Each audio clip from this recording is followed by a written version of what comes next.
Sveicināti Limbažu novada galvenajā bibliotēkā, raidierakstā Novada pulsācija. Vietā, kas savieno Limbažu novada cilvēkus, notikumus un vērtības. Šodien ir 2025. gada vasara pašā pilnbriedā, un mūsu saruna pulsējas par un ap vietu, kur daba satiek cilvēkus, kur gadu no gada pulcējas ģimenes, draugi un līdzīgi domājošie. Mēs runāsim par Lielazaru un tā svētkiem. Tie nav tikai pasākumi ar koncertiem vai makšķerēšanas sacensībām, tie ir kopības sajūtas, tradīciju un vietējās identitātes svētki.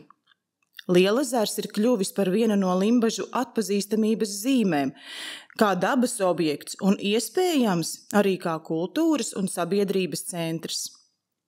Es esmu Limbažu novada galvenās bibliotēkas galvenā bibliotekāra Vita Miķelsone, un uz sarunu esam aicinājusi cilvēku, kurš Lielazaru pazīst gan kā garā nosaukumā Limbažu novada publisko ūdeņu apsaimniekošanas nodaļas Alda vadītājs Jānis Remes, bet bieži vien cilvēki uzskata, es domāju, tevi par Lielazaru dvēseli.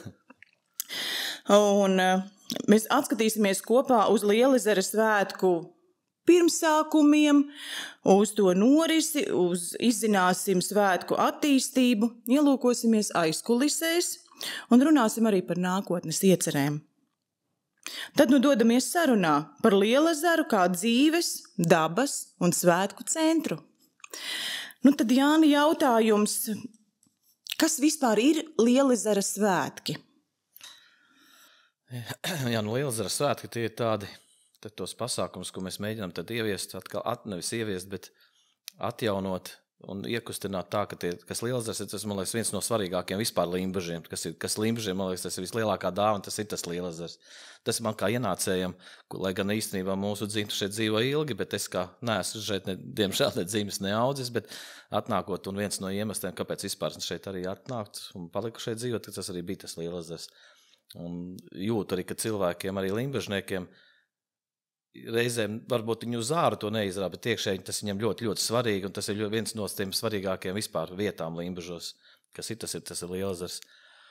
Tad, kad es sāku strādāt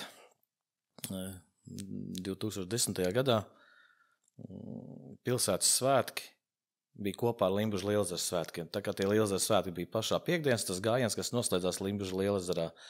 Tā bija tāda liela kopības sajūta, kad atnāca ļoti vislielā ļaužu daudzums, visa pludmala pilnīgi kūsāja no tiem cilvēkiem, bija baigi ļoti, ļoti forši, un bija tie, ka tas tradicionāls, kas bija noteikti jau iepriekš bijuši tās vikingu laivas braucieni, kur praktiski aizgāja viena daļa, jau aizgāja viņus uz otru skatīties uz turienu, otra daļa bija tā, kas baudīja vienkārši to pašu Lielazaru un gaidīja kaut kādu vakara šovu, kas bija parasti vai uguņošana vai salūts, kaut kas bija tāds kulminācija, kas bija Lielazarā.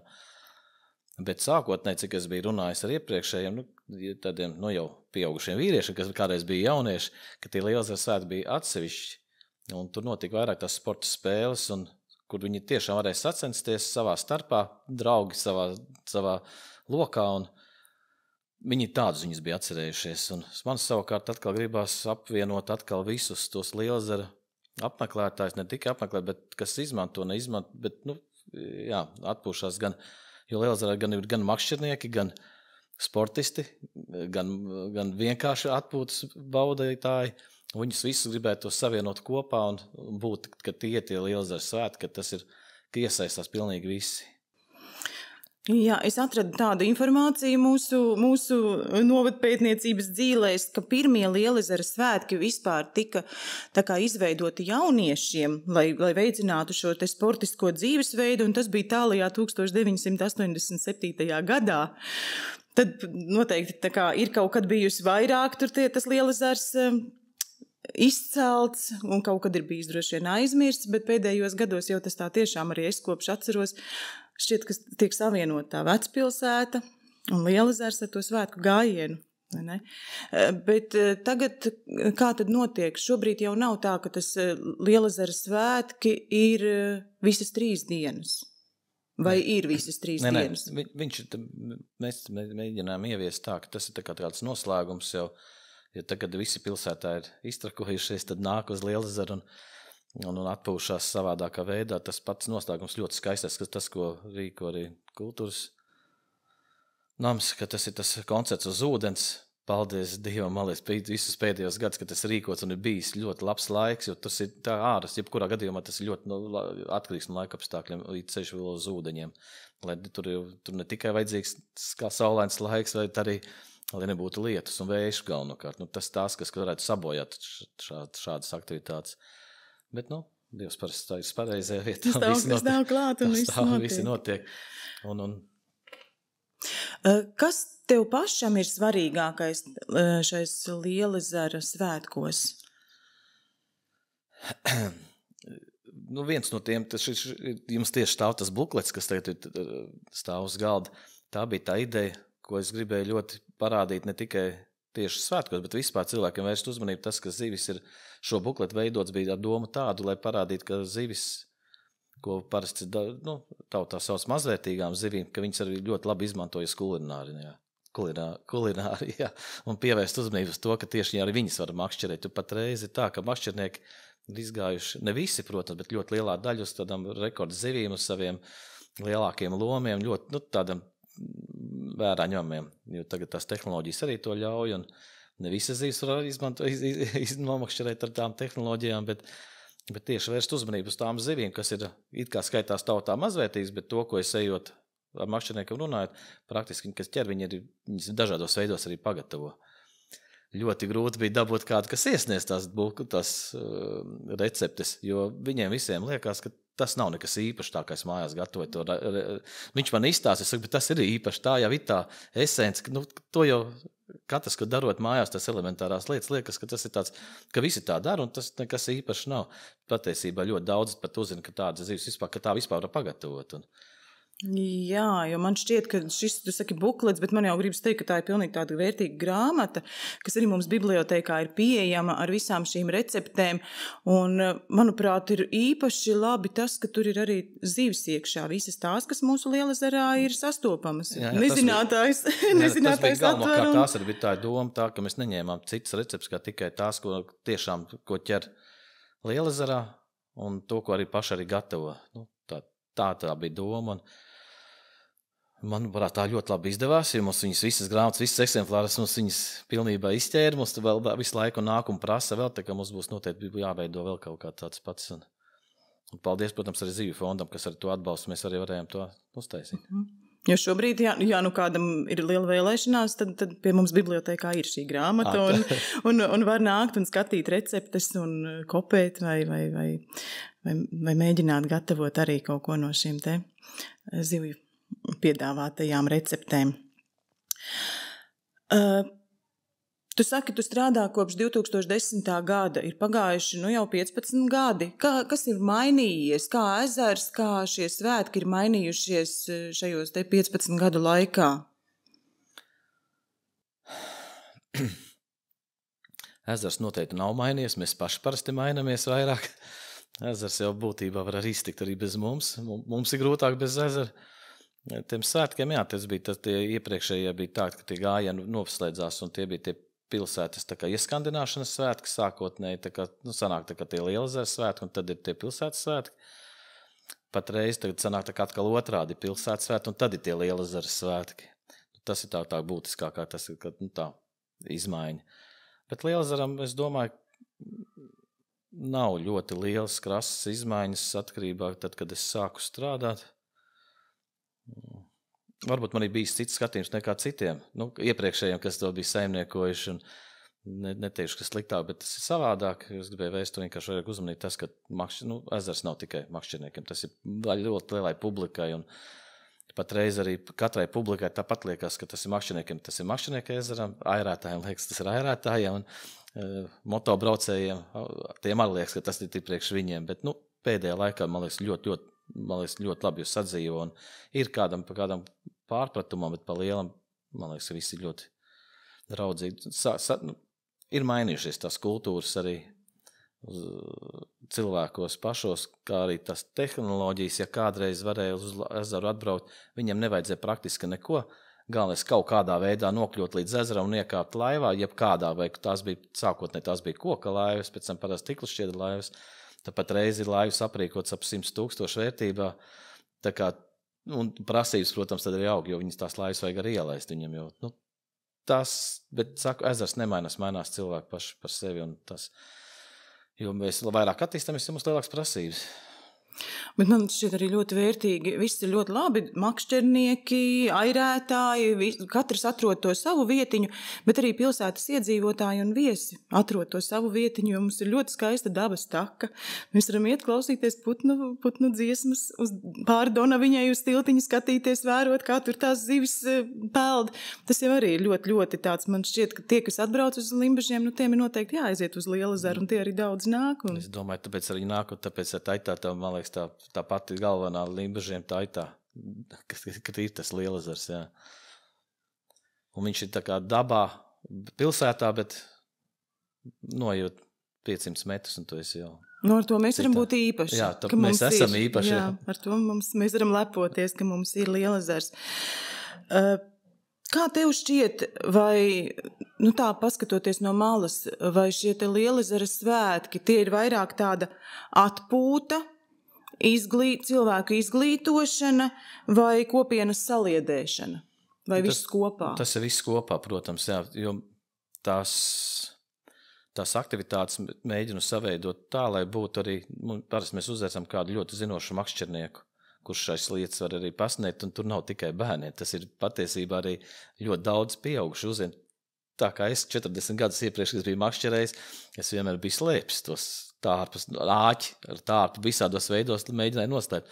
Iznāk atbrauc Normunds, viņš parāda, ka var arī ar vienu tārpiņu vienkārši uzliekot, un tāpat var ķert zivis. Ir tādas elementāras lietiņas, tādas knifiņas, ko var parādīt tieši makšķernieki, kur ir ļoti pieredzējuši, kur ir ļoti, ļoti daudz makšķernieku, kur ir tā ļoti liela sirdslieta. Tātad šajos te Lielezera svētkos piedalās arī kāds, tāds riktīgs copmanis, kurš mēs cenšamies uzrunāt tāds, tā kā Normunds Grabovskis manā uztverē, šo mazo zivju makšķernieks, man liekas, Latvijas lielākais guru, es nezinu nevienu lielāku. Bet arī netrūks arī mums tāpat tās Ārturs Lūkins, kas bija pagājuši gadu, tikpat ļoti zinošs makšķernieks. Ir mums uz riņķi daudz tādu cilvēku arī uz vietas. Bet katram šim skolotājiem ir sava niša, ko viņš tieši var parādīt, jo viens ir vairāk uz pludiņu makšķeri, viens uz špinīgu, cits uz mušiņu, ir dažādas veidas. Bet tas jau tieši ļoti labi, ka katrs to savu redzējumu parāda. Un šogad arī ir kāds plānots iecerēts? Plānots šogad Mārs Solti atbraukt. Ja kas ļoti nemainās, tad mums būs Mārs Solti šogad. Diemžēl netieka mums mana cope. Tas bija personiskiem dēļ apslims un tad netiek pie mums žēl. Tas mums bija sarunāts jau gadu iepriekš jau bija paredzēts, gan būs gan Māris, gan... Tagad es ļoti ceru, ka Mārim nemainīsies plāni, kaut kas nenotiks, ka viņš būs pie mums ciemos. Un mana copa tad atstājam uz nākamo gadu. Nākamo gadu. Viņi ļoti, ļoti grib, viņi jau visus gadus viņi vairāk gribējuši atbraukt pie mums. Tas ir arī ļoti jauki, ka tas jau izskan tādā plašākā mērogā, vai ne? Nevis tikai limbažnieki zina, bet parādās arī tālāk šī te informācija. Cik liela ir iedzīvotāja atsaucība uz šādiem aicinājumiem, uz svētkiem, uz makšķerēšanas kaut kādām sacensībām? Vai nāk vieni un tie paši, vai tomēr nāk arī jauni, nebijuši klāt ar katru gadu? Kā tas mainās? Uz sacensībām, protams, tur pamainās, bet kodols paliek viens tas pats. Ir tie, kas bijuši no pašu sākumiem, nav nevienu izlaiduši, bet pamainās un brauc no malām. Bet uz pašu pasākumu, tur ir gan dažādi. Man liekas, ir ļoti daudz limbažnieku, bet ir ļoti daudz ciemiņu. Un ir pateikt, ka viņas visas satikt, redzēt, jo tie lielākā daļa, man liekas, tie visi, vismaz, tā kā es te neesmu audzis, bet es domāju, noprotu, ka tie ir bijušie limbažnieki, kas ir izbraukuši no Limbažiem ārā, bet uz svētkiem viņi vienmēr gan izveiz šeit. Un tad viņam viens no tiem pašiem galvenajiem, tas obligāti jāatnāk uz Lielezeru, un to mēs viņus arī sajūtam tur uz vietas. Bet tas ir tāds labs rādītājs, vai ne? Kad cilvēki atgriežas, cilvēkiem ir svarīgi, tad tas, ko tu dari, tas ir vērtīgi un nozīmīgi. Ļoti ceru. Tā ir. Par svētku plānošanu minēja, ka jau gadu iepriekš sarunāti ir cilvēki, kas nāks vai kas tā kā kaut kādas, labi, nebūs lekcija droši vien, bet kas padalīsies ar savām zināšanām, kā notiek šī plānošana, cik ilgi un cik intensīvs tas darbs, vai tu to dari viens, vai tev ir komanda, kas palīdz? Ir dažādi. Ir tā, ka ir vairāk to plānošanu, tā kā es uzņems uz sevi, bet, protams, pēc tam jau nāk palīgā jau arī gan no aģentūras, gan arī ģimene. Neizbēgam ģimene vienmēr ir iesaistījusies ļoti daudz šajos darbos. Bet tas lielākais ir atbalsts, protams, ir. Un tā plānošana jau notiek jau uzreiz pēc jau tajiem svētkiem, tad kā apskatās, kas tā kā nebija tā kā tik laba, kā gribējās, ko vajadzētu vēl klāt, un viņš tā lēnā garā atkal iet uz priekšu. Tad visu gadu jau notiek visu gadu nav tā, ka tikai par to vien domā, bet pie tā piedomā. Labi, kuras ir tās aktivitātes, kas ir tas pamats? Es saprotu, svētku pamats, es saprotu, ka tā ir makšķerēšana, bet kaut kas, tā ir droši vien zupas vārīšana. Ja, tieši tā. Tās tie akcenti, ko mēs liekam virsū, protams, ka tā ir tā makšķerēšana, tā zināšanas, ko var iedot šis skolotājs tajā brīdī, kas ir tajā brīdī tieši savas, viņas nav novērtējums nekādos veidos. Un tas ir viens no, tas ir svarīgi.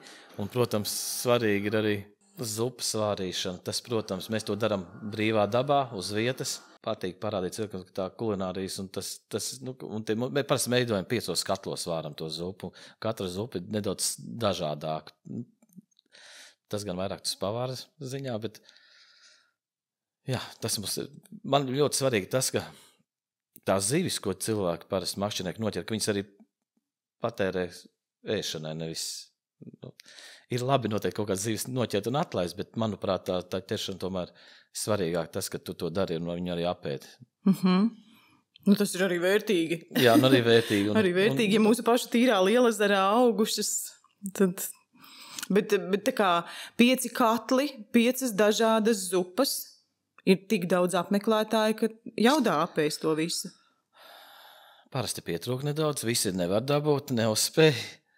Tā tad ir jāierodas laicīgi. Jānāk laicīgi, uz upes sēšanu, baudīšanu, tur ir diezgan daudz tāpat tās kā uz aktivitātēm. Bet tās visas vairāk vai mazāk tomēr tendēts ir nedaudz uz sportisku, bet vairāk jau tomēr uz tām zināšanām par makšķerēšanu ap un makšķerēšanu.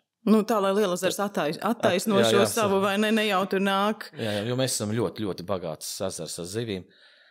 Ik pa 5 gadam mēs veidojam zivsaimniecības eksploatācijas noteikumus, tā zvejojot, brauc zinātnieki zvejot, un tā mēs varam noteikt tās zivju bagātības. 5 gadus atpakaļ es atceros, kā viņi redzēja, viens bija no tiem brīžiem, ka viņi bija tik daudz zivju zandartu. Populācija bija redzējuši no mazām līdz lielajām, bet to mēs arī pēc makšķerniekiem redzam, ka mūsu zandarta populācija, kas ir mūsu pati vērtīgākā, manā uztvere pati vērtīgākā zivs, es domāju arī makšķerniekiem, nepavēlt mēs uztaisījām arī vienos pilsētas svētkos tad šo skulptūru zandarta ar sudraba zvīņu, kas arī ļoti iecienīta arī gan turistiem, gan vietējiem, kas pie viņas obligāti jāiz un jāpabērš tā zvīņa. Jā, zandarts tā ir tā ļoti lielā vērtība, kas ir Lielezeram. Jā. Kas varbūt ir tie izaicinājumi lielākie, domājot par svētkiem? Vai varbūt kādu cilvēku sarunāt, vai kaut kādu, pavāru, kurš vārīs? Vairāk grūtāk ir sakļaut kopā ar tiem pilsētas svētkiem, tā, lai nebūtu norauti no svētkiem, lai viņi būtu kaut kādā veidā tādā kopumā. Reizēm tas izdodas, reizēm varbūt nebūs, varētu būt labāk, bet tas atkarībā no tā, kā veidojas visi tie pilsētas svētku koncepts, un tad viņi kurā vietā tie Lielezers svētki varētu iekrist. Negribētos viņus galīgi izraut ārā no tiem pilsētas svētkiem, jo tas tomēr Lielezers tāpat tās reāli ir pilsētā. Tas ir tas izaicinājums, kā viņus, kādā veidā, kurā vietā viņus iegrozīt. Tas droši vien tev labi izdodas līdz šim ir ļoti labi. Par jauno paudzi runājot, nāk jauni puiši, meitenes arī varbūt makšķerēt. Cik viņi tā kā nopietni aizraujas ar šo te makšķerēšanas kultūru? Vai tas ir tieši tikai uz svētkiem, vai viņi nāk arī ikdienā uz ezeru ar savām makšķerītēm, vai viņi iesaista ģimenes, tad jau tur esot no malas jau to var redzēt droši vien. Jā, patreiz ir atkal kaut kāda paudze sāku saukt, kur atkal ir makšķernieki. Vienu brīdi bija viens brīdis, bija tagad izkrits. Viņu bija, bet ļoti, salīdzinoši bija maz. Man liekas, ka tikko sākās tas digitālais laikmets, tad viss vairāk bija tajā digitālajā, tagad viņš jau tā kā tas digitālais, viņš tā kā ir, gan jau es pieļauju domu, ka viņam sāk bišķiņ apnikt, un ir tagad atkal tā brīdis, ka viņi atkal atgriežas atpakaļ pie dabas, jo patreiz ir ļoti daudz jaunieši tiešām makšķerē, un prieks arī, ka arī meitenes sāk makšķerēt, un arī dāmas brauc bieži vien uz ezera satieku, un ne tikai krastos, bet arī laivās. Tagad bišķi mainījusies tā kultūra. Varbūt iepriekš, noteikti arī sievietes makšķerē, pēdējā laikā es to redzu arvien vairāk. Bet jauniešiem tieši šitas tas brīdis, ka tie jaunie, bērni sāk vairāk makšķerēt. Viņi saka, viens brīdis bija tāds, ka man likās, laikam tas digitāls būs pārņēmis, bet nav, visi kārtībā bērniem un visi nāk un ļoti daudz sāk atkal sākt makšķerēt un vēl atpakaļ vecāks, kurš saka, nebija makšķerējis 20 vai 30 gadus, bet, puika nāk vai meita nāk, man arī jānāk tagad ir. Un tas priecē, kad jaunieši atvelk arī, kuriem, mums tas darba ritms arī visiem tagad un dzīves ritms ir tik ļoti ātrs, ka mēs pat reizēm aizmirstam aiziet un vienkārši pasēdēt ezera krastā un pamakšķerēt. Jā, es tieši arī domāju, ka viens jau ir tas, ka noķer to zivi. Ir jau labi, bet ne jau vienmēr tā zivs ķerās. Es zinu, ka man teica, kādreiz tur skatījās, vai tur no rītā agri jāiet ir, vai tur kādā laikā, ko tur ēdīs, kā tur piebaros. Bet tas jau ir arī tāds meditatīvs process. Viens aiziet mežā, viens aiziet kaut kur staigāties, bet cits nāk uz ezeru un gūst to mieru un gūst to. Jo šajā laikmetā, kad ir visi tik daudz, tad ir kaut kur jāatrod tā miera vietiņa, miera oāze, un tad mums Limbažos tas Lielezers varētu būt. Lielezeram ir ļoti labvēlīga apstākļi tādā ziņā, ka mums ir tās laipas, kur var iet un vienkārši pamakšķerēt. Ka bērniem tas ir ļoti pieejami, tur ir droši, jo citus no malām tur ļoti grūts vietas vispār ir. Bet Lielezeram tās priekšrocība, ka tur ir laipas, kurā vietā var arī droši makšķerēt. Tas, ka makšķerēšana, viņa nav tāda spontāna, reti, ka tā ir, bet viņa ir tāda gatavošanas, tas jau citiem tā ir nedēļa jau iepriekš, citiem tas ir vismaz iepriekšējā diena, jo jāsagatavo gan tārpi, gan barība, jāsagatavo, gan jāizvēlās vieta, jāizdomā, kādu zivi makšķerēs, jo katrai makšķerēšanas veidam ir attiecīgi jāsagatavojas, jābūt pareizai barībai, jāapsās laikapstākļi. Labi, laikapstākļus parasti nevar ļoti ietekmēt, bet tur var attiecīgi atkal sagatavoties. Tas tāds nav tā, kā citiem liekas, paņem makšķeri, neizskrien, un ir tāda gadījuma arī, bet pārsvarā tomēr cilvēks ļoti gatavojas. Droši vien iesācējs nāk ar savu makšķerīti vienkārši pamētāt. Arī iesācēji ir tādi, kuri viņi nezinot, bet iet uz veikalu, zinu, ka tur prašņā mums arī veiklos prasmīgi makšķernieki, kuriem arī ļoti labi var padomus prasīt. Viņi arī ieteiks, jebkurā gadījumā, kuriem jebkuru makšķerēšanas veidam, viņiem būs ko pateikt un ko labāk izvēlēties. Jo abos mūsu makšķerē veiklos tiešām profesionāli makšķernieks strādā. Un tas nevar tā būt. Jā, tas nav tik ļoti spontāni. Viņi man ir pat iesācēji, kas ļoti, viņi pat vairāk varbūt, ja tā ir profesionāli, ne profesionāli, bet tas, kas daudz makšķerē, viņam tāda ierasta lieta. Jāpaņem tas, viņam samet somā un brauc makšķerēt. Tad iesācēji viņam jāpiedomā, jo viņš jau īsti nezina, kas ir jāpaņem. Un viņš tāpat nopietnāk reizēm gatavojas nekā, jo tas jau ir tāds liels notikums īstenībā reizēm, tā iet uz to makšķerēšanu. Tas notikums gan vasarā, gan arī ziemā ir manīti makšķernieki uz ezeru. Ir dažādi makšķernieki, kuri makšķerē gan, bet ir tādi makšķernieki, viņam pilnībā neinteresē vasaras makšķerēšaniem, tikai vajadzīgs ir ledus, kas, diemžēl, pēdējos gados mums ir ļoti, ļoti maz. Un ir otri, kuriem neinteresē pilnīgi nekāda zemlodes makšķerēšana, viņam vajag tikai vasaru un tikai. Ir dažādi makšķernieki un uz dažādām konkrētām zivīm. Ir tādi, kas tikai plēsēs ķers, un ir tādi, kas tikai gaidīs to karūs vai tikai līni gaidīs klusumā, mierā, viens pats. Un citiem vajag atkal burzmu, ka visi staigā, kustās. Un ir ļoti, ļoti dažādi. Nav tādi, ka katram ir kaut kāds viens kopējs, pilnīgi nav. Pilnīgi katram makšķerniekam ir sava doma, ar kādu domu viņš vispār brauc makšķerēt. Skaisti. Arī sacensības gars droši vien ir. Jā, sacensības gars, tas atkal ir pilnīgi, un tad ir dīvaini reizēm skatīties, ka es zinu, kā katrs apmēram makšķerē. Es viņu satieku uz ezeriem, es zinu, ka, un mačos, ja kaut kas nesanāk, un es redzu, ka viņi pilnīgi kaut ko sāk savādāku darīt, viņi meklē to variantu, un kā var savādāk noķert, un reizēm tas nav labākais variants, kā to darīt, jo makšķerēt tā, kā ikdienā makšķerē brīvi. Mums tie Aldis Kaus tāds ir domāt, ka tas tādiem saviem cilvēkiem, ne tikai saviem, protams, arī ciemiņiem, bet tur ir atļauts pilnīgi viss, kas ir likuma atļautas makšķerēšanas veidi, tā kā cilvēks ir pieredzis ikdienā makšķerēt, tā doma arī bija, ka viņš arī tajā brīdī tā makšķerē, nevis, bet arī iemācoties no citiem kaut kāds cits veidus. Tad ir makšķerēšanai arī likums, jā? Jā, makšķerēšana ir, jā, viss dažādi. Redz kā. Un ir sacensībās pārsvarā ir kādas, ko ņem ārā, tādas veidus, ka tikai var, piemēram, špiningot, ir tikai mētājot. Mums ir atļaut visi veidi, gan uz dzīvo ķert, gan uz velcēšanu. To, ko likums nav aizliedz, to visu drīkst darīt. Rekā, es nemaz nezināju, ka ir arī tāds makšķerēšanas likums. Nē, ir makšķerēšanas likums, ir arī vēl katram ezerēm, ja ir licencēta, tad vēl licencēties. Tā kā Latvijā diezgan sarežģīti īstenībā tas ir.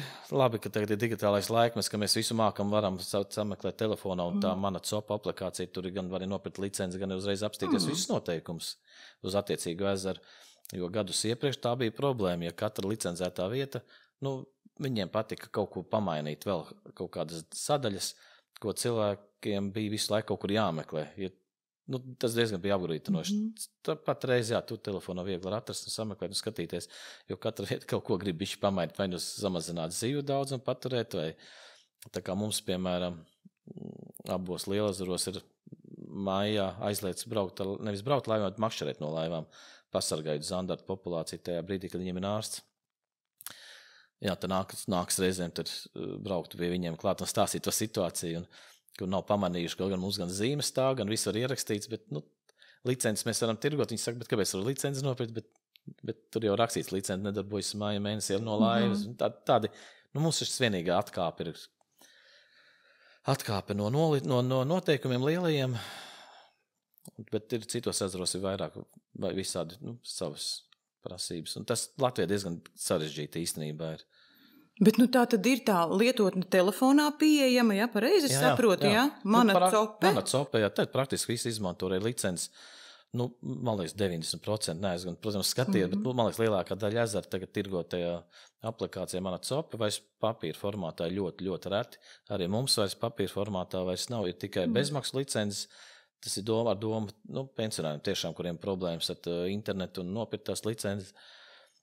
Tagad patreiz praktiski visos ezeros, un ļoti labi, ka viņiem nāk klāt uzreiz visas noteikums, ka tur tam pašam ezeram uzreiz var apstīties tos noteikumus. Arī cik vērtīgi. Paldies, par šo te informāciju. Droši vien daudziem tas ir tāds jaunatklājums.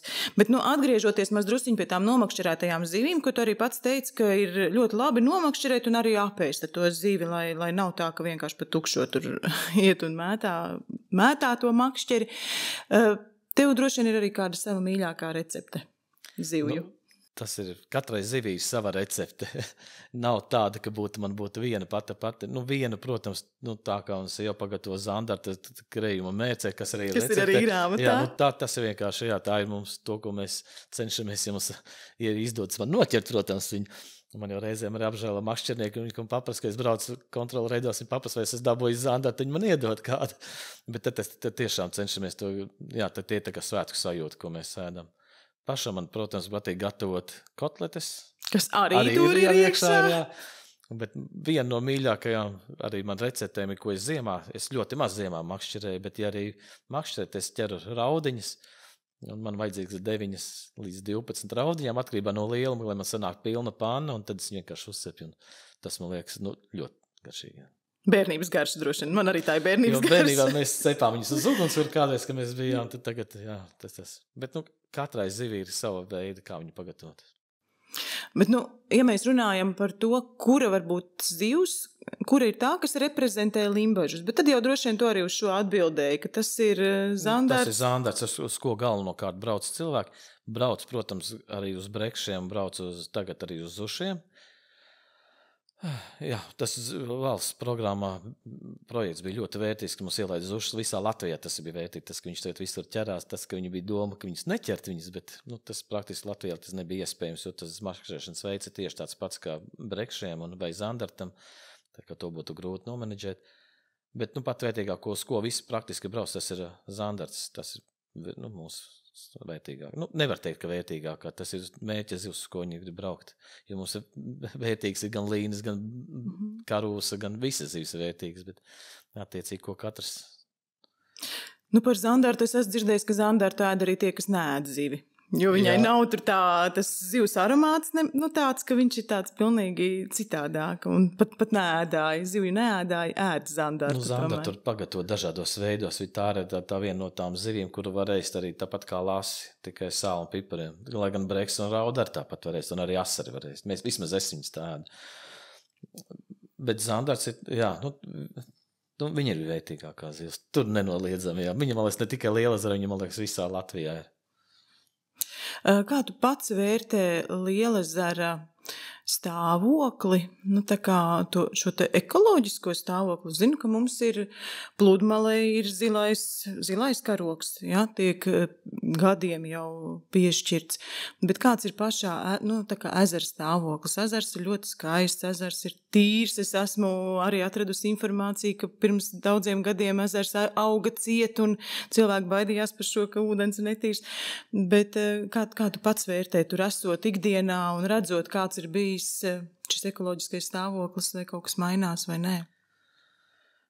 Diezgan daudz mainās. Mainās pirmkārtām ar līmeni, jo patreiz kaut pie lieliem ūdeņiem viņš tāpatās nav sasniedzis vismaz tajā laikā, kad es atbraucu šeit dzīvot, kad viņam tas bija patreiz pie lieliem ūdeņiem tāds līmenis, kā bija, tad bija pašā sausākajā vasarā, jo līmenis diezgan stipri nokrities. Attiecībā uz ūdens kvalitāti viņš ir mainīgs arī no laika apstākļiem. Mums viņš ir visu laiku labs, bet arī vienā reizē mēs nācās mums nolaist zilo karogu. Tas bija ļoti grūti īstenībā, jo citreiz tā es biju lasījis, ka citiem kaut kāds ūdens kvalitātes parādās. Jāpalaiž, tā nepiedomēt, tā, ka pašam bija jāiet pie tā karoga un jālaiž lejā. Bija grūti, jā. Un arī sabiedrība, bet vienā brīdī likās, ko mums tas zilais karogs, viņš tur ir vai nav tur kāda tur stāv, bet tad, kad viņš bija palaists, tad bija liels sašutums, un jo cilvēki ir pieraduši pie tā zilā karoga, tas ir ļoti svarīgi īstenībā mums patiesībā patreiz. Bet tā ūdens kvalitātes mainās notiek kaut kādiem laikapstākļiem, sakritībām, tā kā nācās nolaist to karogu. Bija ļoti, ļoti karsta vasara, pilnīgi bez vēja, pilnīgi bez nekādiem vilnīšiem, ar ļoti daudziem cilvēkiem. Un attiecīgi kaut kādā brīdī tad bija, tas uz kaut kādu brīdi mums nebija tik labs ūdens kvalitātes, bet beidzot uzreiz atkārtotās kvalitātes parādījās, ka viss ir kārtībā ar ezeru.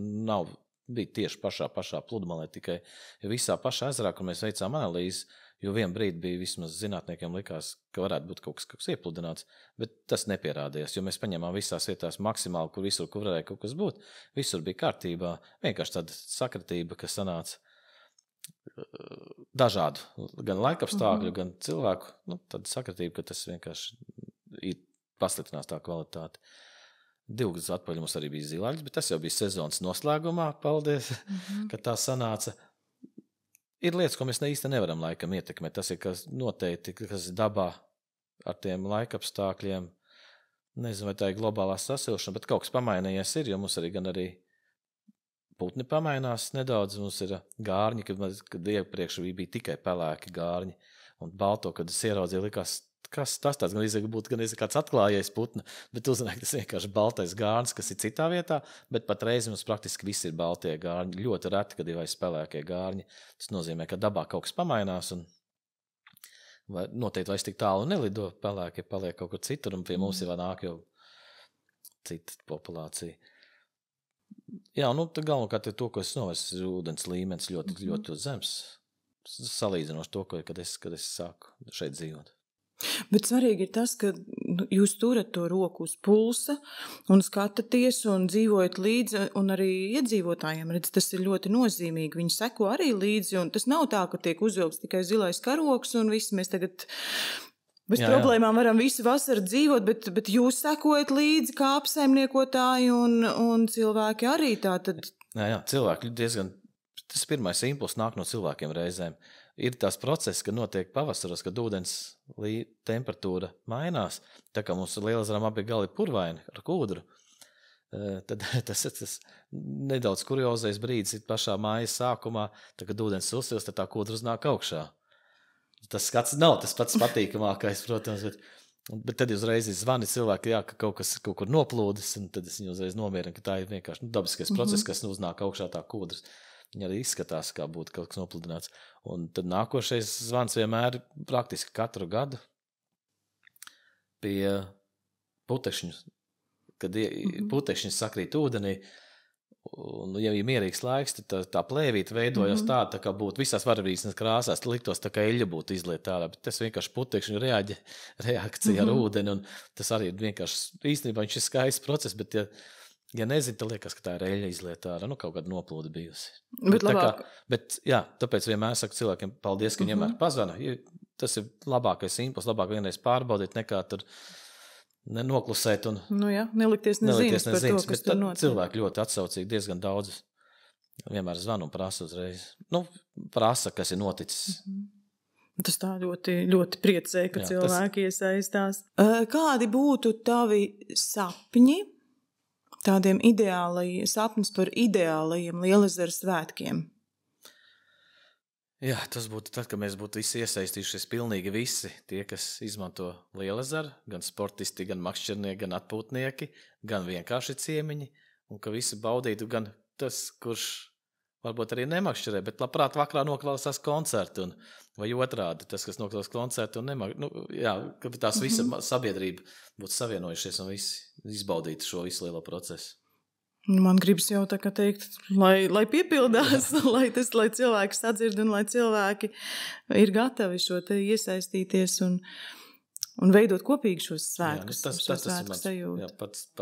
ir tā kā mērķis, ko es sev nospraucu, ka ļoti ceru, ka mums tas arī izdosies. Un ko tu varbūt gribētu, lai cilvēki, kas nāk uz Lielezeru svētkiem, lai viņi sajūt? Kādas sajūtas raisa šie svētki? Viens no tiem ir, kad viņi aiziet kaut ko jaunu uzzinājuši, tas ir būt un labi pēduši. un garīgi izbaudījuši arī šo koncertu, lai būtu laba sajūta. Un pateikt forši, ka mēs bijām aizbraukši līdz Lielezeram vai atnākuši uz Limbažiem.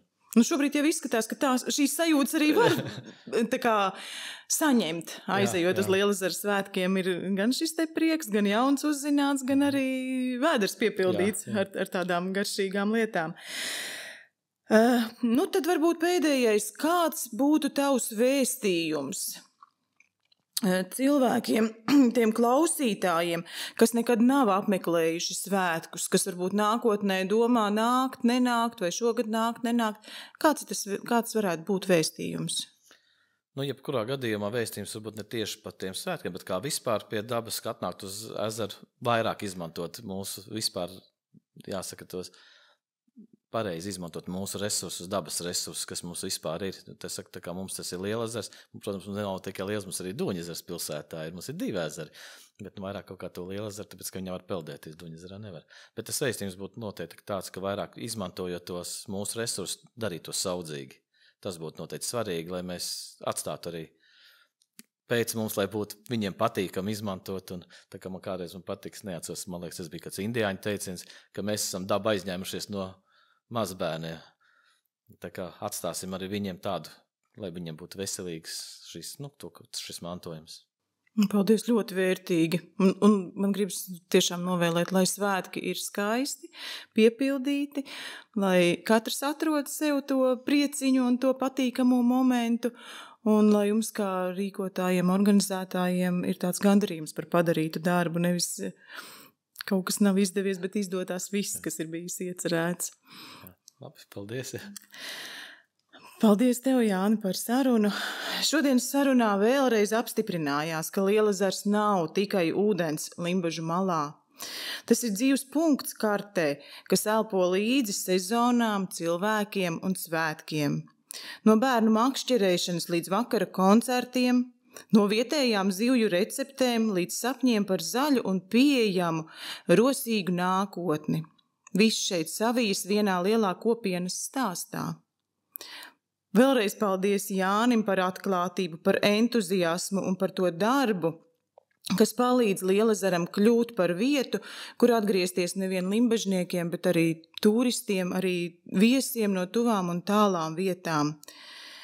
Ja šovasar mēs vēl neesat ieplānojuši apmeklēt Lielezera svētkus, tad šis ir īstais brīdis to mainīt, nākt, būt klātesošiem, piedalīties un izjust un izbaudīt to pašiem, kā tas ir. Jo no stāstītā ir viens, bet, kad pats esi iekšā, tad jau redz un var vērtēt tās savas sajūtas savādāk. Piedalieties, kļūstiet par daļu no šī notikuma, kur daba un cilvēki sanāk un svin kopā. Tiekamies nākamajā novada pulsācijas epizodē un kā vienmēr palieciet kopā ar savu novada sirdspukstiem.